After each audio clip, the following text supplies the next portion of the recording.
بسم اللہ الرحمن الرحیم۔ مختلف روایات اور احادیث نبوی صلی اللہ علیہ وآلہ وسلم کی روشنی میں 4 ایسے معتبر انبیاء کرام ہیں کہ جن کو اللہ پاک نے ابھی تک زندہ رکھا ہوا ہے، لیکن سوال یہ ہے کہ وہ 4 نبیوں کو اللہ پاک نے کہاں رکھا ہے، وہ کب تک زندہ رہیں گے؟ ناظرین گرامی، پہلے نبی جن کو اللہ پاک نے موت نہیں دی اور جن کے ہمیشہ زندہ رہنے کا ذکر اللہ پاک نے خود قرآن پاک میں کیا ہے، وہ ہیں حضرت عیسیٰ علیہ السلام۔ جب حضرت عیسیٰ علیہ السلام نے نبوت کا اعلان کیا تو انہوں نے اپنے ارد گرد کے لوگوں کو جمع کر کے فرمایا، میں آپ کو اللہ کے دین کی دعوت دیتا ہوں۔ وہ لوگ یہودی قوم سے تھے، ان کی دینی کتاب میں لکھا تھا کہ اللہ کا ایک نبی آئے گا جو یہودیوں کے دین کو ختم کر دے گا۔ اسی ڈر سے یہودیوں نے آپ کو قتل کرنے کا منصوبہ بنایا۔ آپ یہودیوں کو اللہ کے دین کا حکم دیتے رہے پر ان کو اس کی کوئی پرواہ نہ ہوتی۔ جب آپ علیہ السلام کو یقین ہو گیا کہ اب یہ لوگ میری کسی بات کا یقین نہیں کریں گے بلکہ جہالت پر ہی رہیں گے،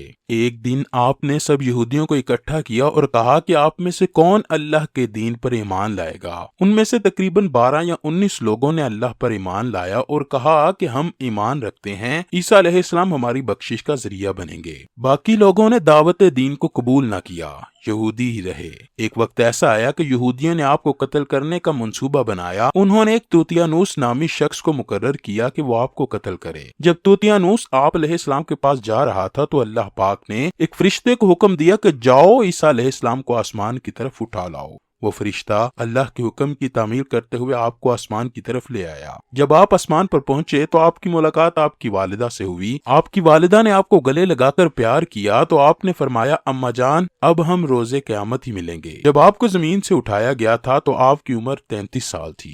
حضرت جبرائیل علیہ السلام تو آپ کو بدلی کے ذریعے آسمان پر لے گئے، پر یہودی باہر کھڑے توتیانوس کا انتظار کر رہے تھے کہ کب توتیانوس حضرت عیسیٰ علیہ السلام کو قتل کر کے باہر آئے۔ کافی دیر کے بعد سارے آپ علیہ السلام کے گھر میں داخل ہوئے۔ انہوں نے وہاں ایک شخص کو پایا جس کا چہرہ آپ علیہ السلام کے جیسا تھا۔ انہوں نے اس کو قتل کیا۔ قتل کرنے کے بعد انہوں نے دیکھا کہ یہ چہرہ تو عیسیٰ علیہ السلام کا جیسا ہے، پر یہ تو ہمارا بھیجا ہوا توتیانوس ہی ہے۔ وہ یہ ماجرا دیکھ کر 2 گروہوں میں تقسیم ہو گئے اور آپس میں ہی لڑنے جھگڑنے لگے۔ اس لڑائی میں بہت زیادہ یہودیوں کا قتل ہوا۔ اللہ پاک سورہ نساء کی آیت نمبر 157 تا 158 میں اس واقعے کو یوں بیان فرماتا ہے، اور ان کے اس کہنے یعنی فخریہ دعویٰ کی وجہ سے بھی کہ ہم نے اللہ کے رسول مریم کے بیٹے عیسیٰ مسیح کو قتل کر ڈالا ہے، حالانکہ انہوں نے نہ ان کو قتل کیا اور نہ انہیں سولی چڑھایا، مگر ہوا یہ کہ ان کے لیے کسی کو عیسیٰ کا ہم شکل بنا دیا گیا، اور بے شک جو لوگ ان کے بارے میں اختلاف کر رہے ہیں وہ یقیناً اس قتل کے حوالے سے شک میں پڑے ہوئے ہیں۔ انہیں حقیقت حال کا کچھ بھی علم نہیں مگر یہ کہ گمان کی پیروی کر رہے ہیں، اور انہوں نے عیسیٰ کو یقیناً قتل نہیں کیا بلکہ اللہ نے انہیں اپنی طرف آسمان پر اٹھا لیا، اور اللہ غالب حکمت والا ہے۔ حدیث نبی صلی اللہ علیہ وآلہ وسلم ہے کہ حضرت عیسیٰ علیہ السلام قیامت سے پہلے زمین پر آئیں گے اور سنت نبی صلی اللہ علیہ وآلہ وسلم کے مطابق زندگی بسر کریں گے۔ آپ علیہ السلام صلیب کو توڑیں گے، دجال کا جڑ سے خاتمہ کریں گے، تقریباً 7 برس تک دنیا میں زندگی بسر کر کے اللہ کے دین کو عام کریں گے۔ آپ کو مدینہ کی سرزمین گنبد خضرا میں دفن کیا جائے گا۔ اللہ پاک اپنا وعدہ پورا کیا اور حضرت عیسیٰ کو یہودیوں کے ہاتھوں قتل نہیں ہونے دیا۔ آپ علیہ السلام کو آسمان پر زندہ اٹھایا گیا۔ جن لوگوں کا یہ عقیدہ ہے کہ حضرت عیسیٰ علیہ السلام قتل ہو گئے یا سولی پر لٹکائے گئے، وہ دائرہ اسلام سے باہر ہیں اور وہ کفر کر رہے ہیں۔ ناظرین گرامی، دوسرے نبی جن کو اللہ پاک نے ہمیشہ کی زندگی عطا کی ہوئی ہے وہ ہیں حضرت خضر علیہ السلام۔ حضرت خضر علیہ السلام اس وقت دنیا میں تشریف لائیں گے جب دجال جاہلیت پھیلانے کے لیے نمودار ہوگا۔ حضرت خضر علیہ السلام ان لوگوں کو اللہ کے دین کا حکم دیں گے۔ ایک روایت میں ہے کہ حضرت محمد اپنے صحابہ کو حضرت خضر کا قصہ سنا رہے تھے کہ آپ نے فرمایا کہ خضر کا باپ ایک بادشاہ تھا جو حضرت خضر کو اپنی بادشاہت نوازنا چاہتا تھا، لیکن حضرت خضر نے دنیا کی بادشاہت پسند نہ کی۔ انہوں نے اپنے والد گرامی کی سلطنت کا جانشین بننے سے انکار کیا اور اپنے والد گرامی سے ناراض ہو کر جنگل میں جا کر رہنے لگے جہاں ان کو کوئی بھی ڈھونڈ نہ سکا۔ آپ کا گزر ایک آب حیات کے چشمے سے ہوا۔ اس چشمے سے پانی پی کر آپ تاحیات زندہ رہنے میں کامیاب ہیں۔ آپ کے تاحیات زندہ رہنے کا ذکر کافی روایات میں ملتا ہے۔ حضرت انس رضی اللہ تعالی عنہ نے ایک روایت میں آپ کا ذکر اس طرح کیا ہے کہ جب اللہ کے نبی رسول اللہ صلی اللہ علیہ وآلہ وسلم کا وصال ہوا تو ایک ایک بزرگ سارے مجمع سے ہوتا ہوا آپ کی میت کے پاس آ کر رک گیا۔ اس نے کچھ پڑھا اور واپس چل بسا۔ اس کے جانے کے بعد وہاں موجود صحابہ نے پوچھا کہ یہ کون شخص ہے؟ اس شخص کے بارے میں کوئی علم رکھتا ہے؟ حضرت سیدنا علی بولے جی ہاں، یہ حضرت خضر علیہ السلام ہیں۔